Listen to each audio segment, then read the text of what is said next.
আমার লেখা একটা আমার নিজের মনের অনুভূতির কবিতা। কবিতা বললে কবিতা বলবেন, পদ্য বললে পদ্য বলবেন। একটু শুনুন। মাথার ওপর তীব্র দহন, সূর্যের তাপ প্রচণ্ড, সেই তাপ অগ্রাহ্য করে জলের আশায় মাইল মাইল পার করে দেয় মনে রেখে আসা অদম্য। তার কাছে ওই খোলা জলটার মূল্য জীবন। ওই জলটুকুই তার তৃষ্ণা মেটাবে, জোড়াবে প্রাণের দহন। মহারাষ্ট্রের খরা প্রান্তর বা ঝাড়খণ্ডের ভূমি, রাজস্থানের বালু প্রান্তর বা মধ্যপ্রদেশের জমি, পিপাসা এখনো দগ্ধ করে। বঞ্চিত তারা পিপাসা মেটাতে, যা তাদেরই জন্মভূমি। দিনের পর দিন তপ্ত দুপুরে মাথায় নিয়ে খরা, মাইল মাইল পার করে চলে নারী, খুঁজে পেতে খোলা জল ভরাই দ্বারা। সেই জলটুকুই তার সম্বল। দিনের পর দিন যা নষ্ট করেছি, নেই কোনো চিন্তা, আছি আমরা অবিচল।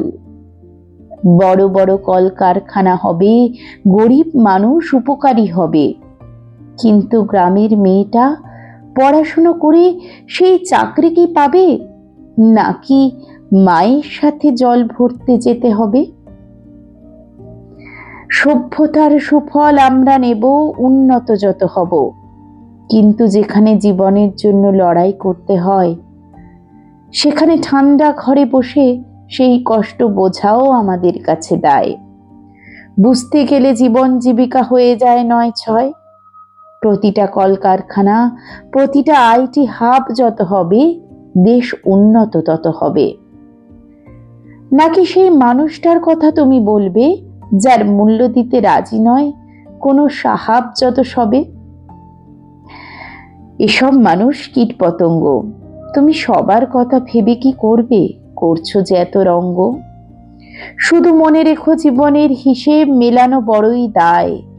কে বলতে পারে কোনো জন্মে নিতে হবে না তো এমন জন্ম, যা অনিশ্চয়।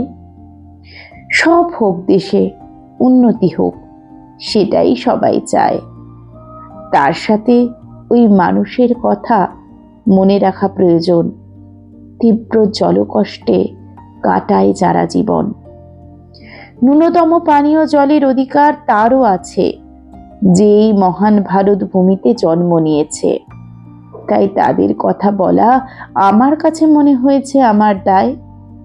আপনারটা আপনি বুঝুন, জীবন কিন্তু অনিশ্চয়।